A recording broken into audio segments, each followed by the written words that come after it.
Hey guys, and welcome back to my channel. So today I thought I'd show you how to make a cottage pie. First, heat up a bit of oil in a pan and add 2 diced onions.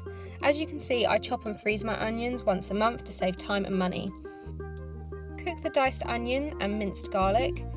As you can see, I also just grate my garlic in. This just saves washing up a chopping board and a knife. Once the onion and garlic is golden brown, pop it to one side. Add a bit more oil to the pan and cook the mince.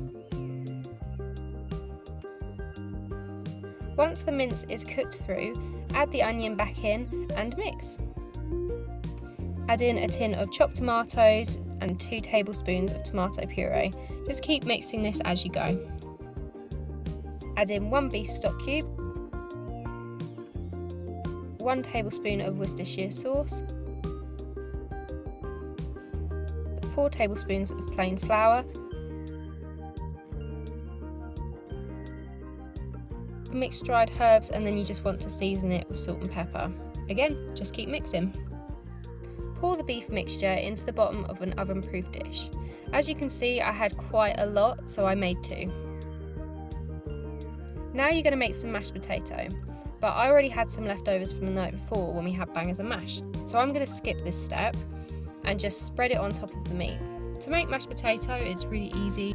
All you want to do is boil some potatoes, mash them up with a bit of butter, a little bit of milk to make it nice and creamy, and then you're going to season it. This takes about 20 minutes, I'd say, depending on how big the chunks of potato are. And once your mash is done, just pop it on top of the meat and spread it all over. Once it is nice and smooth, you just want to get a fork and start making a nice pattern on top. This will get really crispy and just look really cute.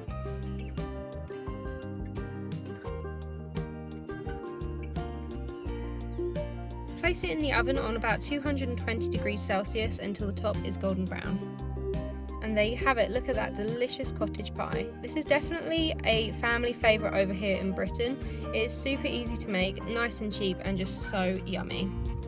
Tonight I served it with peas and it was amazing, but you can really add whatever seasonal vegetables you have. Thanks for watching guys, I hope you enjoyed that. If you did, make sure to subscribe, click the bell icon so you get notifications when I post, and just give the video a like so that I know that this is the type of stuff you guys want to see. If there's anything I'm not doing that you do want to see, just comment below and I will add that to the list of many videos to come. Thanks for watching guys, see you later.